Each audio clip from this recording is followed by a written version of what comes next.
Zohran মামদানির ঐতিহাসিক বিজয় উচ্ছ্বসিত বাঙালি কমিউনিটিও। তবে এই বিজয় কি হিংসায় জ্বলে মরছেন ট্রাম্প? ফিলিস্তিনের পক্ষে কথা বলেও কি করে তিনি নিউ ইয়র্কের মতো শহরের মেয়র নির্বাচিত হলেন? মামদানির এই জয় থেকে আমাদের দেশের পলিটিশিয়ানদের কি কিছু শেখার আছে?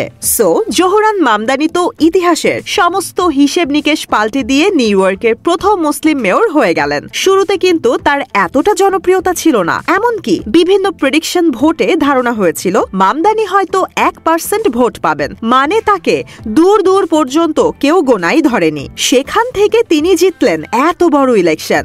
শুধু তাই না, আমেরিকার মাটিতে বসেও তিনি কিন্তু একজন ফিলিস্তিনপন্থী রাজনীতিবিদ। এমনকি এক সাক্ষাৎকারে মামদানি জানান, নেতানিয়াহু যদি নিউ ইয়র্কে আসে তাহলে তাকে গ্রেফতার করা হবে। এত বিতর্কিত মন্তব্যের পর জোহরান মামদানির পথ হয়ে ওঠে আরো কঠিন।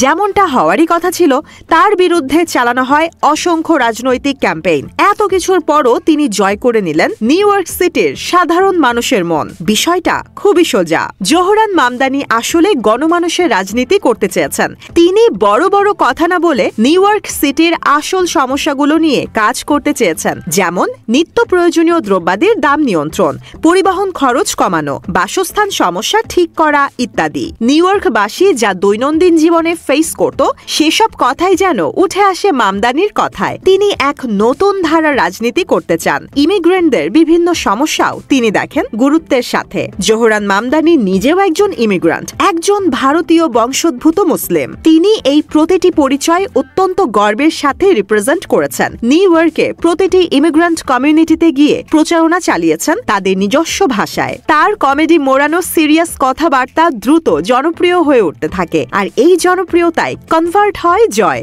তবে জোহরান মামদানির এই বিজয় ট্রাম্পের মতন ডানপন্থী রাজনীতিবিদদের যে ঘুম হারাম হয়ে যাচ্ছে এ কথা নিশ্চিতভাবে বলাই যায়। ইতিমধ্যে ট্রাম্প ও মামদানির কথার যুদ্ধ ভালোই লাইমলাইট পেয়েছে।